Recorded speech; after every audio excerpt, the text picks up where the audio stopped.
چار چیزیں سارا دین سکڑ کے اس میں آ جائے گا. چار چیزیں سارا دین اس میں آ جائے گا. اربع من کن فیہ ما ضرہ ما فاتہ من الدنیا. میرے جس امتی کو چار چیزیں مل گئیں پھر کچھ بھی نہ ملا تو سب کچھ ملا، اور یہ چار نہ ملی سب کچھ ملا تو بھی کچھ نہ ملا. چار. اربع من کن فیہ. نماز کے بعد چار باتیں. چار. صدق حدیث، جو سچ بولتا ہو جھوٹ نہ بولتا ہو. جو سچ بولتا ہو جھوٹ نہ بولتا ہو.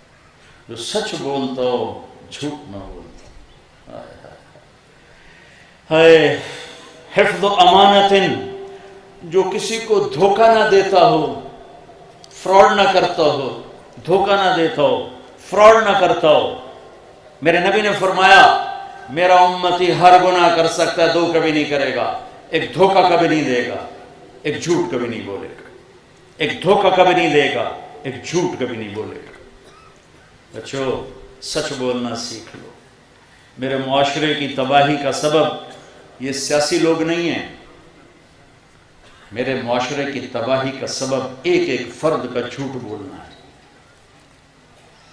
ایک ایک فرد کا دھوکے باز ہونا ہے، ایک ایک فرد کا وعدہ خلاف ہونا ہے. جب تجارت جھوٹ، دھوکہ، فراڈ، فریب، جس ملک کی ایف آئی آر جھوٹی کٹے، ساری ترتیب جھوٹ پہ لکھی جائے، گواہ جھوٹے ہوں، وکیل جھوٹا ہو، تو آگے جج کہاں سے سچائی پر فیصلہ کرے گا؟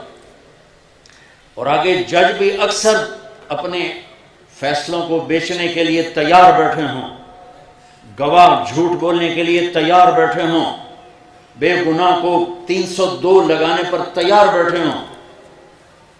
میرے معاشرے کا زوال بجلی کی کمی سے نہیں ہے، میرے معاشرے کا زوال تجارت کی کمی سے نہیں ہے. ملیں بند ہو رہی ہیں، اس سے میرا ملک نہیں ڈوبے گا. 3 دریا ہمارے خشک ہو گئے، میرا ملک اس سے نہیں اندھا ہوگا، تاریک ہوگا. میرا ملک اندھا اور تاریک ہے جھوٹ کی وجہ سے، دھوکے بازی کی وجہ سے. میرے نبی نے فرمایا جس نے دھوکہ دیا میری امت سے خارج ہو گیا. میرے نبی نے فرمایا جب کوئی شخص جھوٹ بولتا ہے 3 میل تک، اور ایک روایت میں آتا ہے 1 میل تک، فرشتے اس کے منہ کی بدبو سے دور بھاگ جاتے.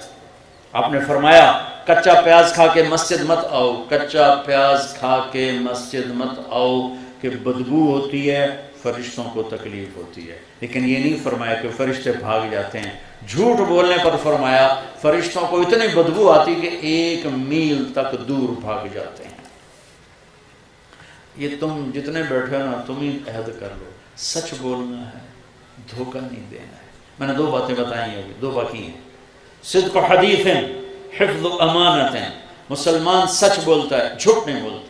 مسلمان کسی کو دھوکہ نہیں دیتا ہے، دیانتدار ہوتا ہے.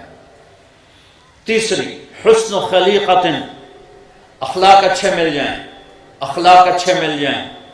چوتھی عفت فی طعمت، رزق حلال مل جائے، رزق حلال ہو، رزق حلال ہو، اخلاق اچھے ہوں، دیانتدار ہو، سچائی ہو.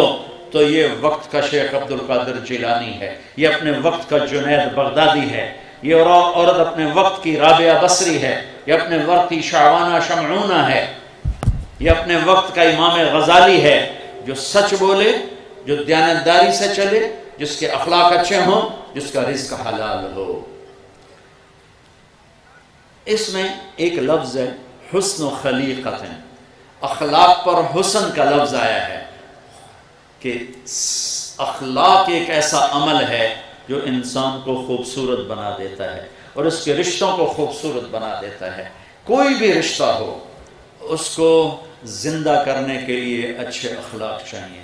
ماں باپ ہیں، بہن بھائی ہیں، بیوی بچے ہیں، خاص طور پر خامند اور بیوی کا جو رشتہ ہے یہ ایسا ہے کہ اس میں سب سے زیادہ اخلاق کی ضرورت ہے. میرے نبی نے 11 شادیاں کی، 2 آپ کی زندگی میں چلی گئیں، اما خدیجہ، اما زینب.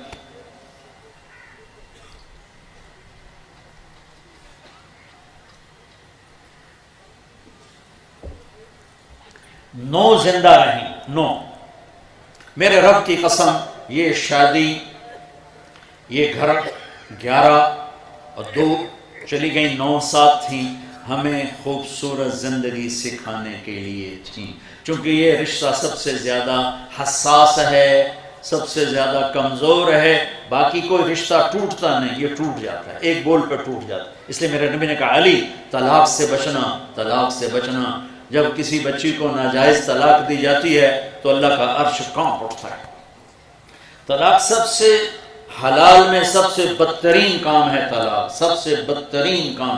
اور طلاق کی شرح بڑھ گئی ہے کہ برداشت کرنا۔ میرے بچوں، دنیا کو جنت بنانے کے چکر میں نہ پڑنا، یہ جنت نہیں بن سکتی۔ ایک دیہاتی آیا لاہور، تو اس نے اسٹیشن پر دیکھا لوگ ٹوائلٹ میں کھڑے ہو کے پیشاب کر رہے سارے۔ اب دیہاتوں میں بہت برا، تو جب وہ واپس گیا اس ایک منے منہ کر کے کھلو کے پیشاب شروع کرتا، پچھو ایک بندے زور دی لات ماری ہو نام مرادے کی تاکہ لاہور بناون لگا ہوں، تسی بناون ہی نہیں دیتا۔ چلو میں تو لاہور بنائیندہ پہ ہوں، تسی بناون ہی نہیں دیتا۔ تو یہ دنیا کو نا جنت نہ بنانا، نہ یہ جنت بن سکتی ہے، نہ کوئی آئیڈیل تلاش کرنا۔ یہاں آئیڈیل کو نہیں ملے گا، گزارا ہی ہوگا۔ یہ گزارے کا جہان ہے، آئیڈیل جہان اللہ نے آگے بھیجا ہے۔ یہ رشتہ بہت اہم ہے۔ آپ سب نوجوان لڑکے لڑکیاں کٹھے پڑھتے ہو، اپنی مرضی کی شادیوں پہ میں نہ چل پڑنا۔ اگر ماں باپ کی مرضی شامل نہ ہوئی تو دکھ اٹھاؤ گے، اور عشق چوتھے دن اتر جاتا ہے۔ 4 دن نہیں، میں زیادہ ہی 10 دن، تو ہکے دن ہی کام پورا ہو جاتا ہے۔ زندگی تلخ ہے، تلخ ہے، اور عشق تخیلاتی فرضی چیز ہے، خوابوں کی چیز ہے۔ اور جب حقائق ٹکر لیتے ہیں تو سارے عشق معشوقیاں بھول جاتی ہیں۔ اس لیے ماں باپ کو بیچ میں شامل کرنا یہ اگلی زندگی کی برکت کے لیے بہت ضروری ہے، بہت ضروری ہے۔ جن کی گود میں پلے ہو، جنہوں نے پروان چڑھایا ہے، جو تمہیں پیسے دے دے کر خود بھوک کاٹ کے تمہیں یہاں تک پہنچاتے ہیں، پھر تم کہتے ہو میری تو لو میرج ہے، میں جو مرضی کروں، مجھے کون ہے پوچھنے والا۔ ٹھیک ہے، اللہ نے تمہیں حق دیا ہے، تم اگر اپنی پسند کی شادی کرنا چاہتے ہو، شرعاً تمہیں حق حاصل ہے، لیکن ماں باپ کو کراس کر کے نہ کرنا، ورنہ بے برکت ہو جاؤ گے، زندگی تلخ ہو جائے گی۔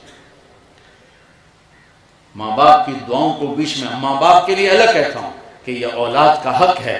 اگر اولاد کہے کہ میں یہاں شادی نہیں کرنا چاہتا، پھر ڈنڈے لے کے کھڑے نہ ہو جاؤ کہ نہیں اتھے ہی کرنا، نہیں تو بیٹھا رہو۔ یہ بھی ایک عذاب ہے۔ اسی تو اتھے ہی، اسی تو آرامیاں نو ہی دیونی، باہیں بڈھی ہو جائے سارے داند مسنو ہی لگ جائیں، اسی تو جٹاں نو ہی دیونی، تو بٹاں نو ہی، جٹ بٹن کتوں کٹھے ہو گئے سارے۔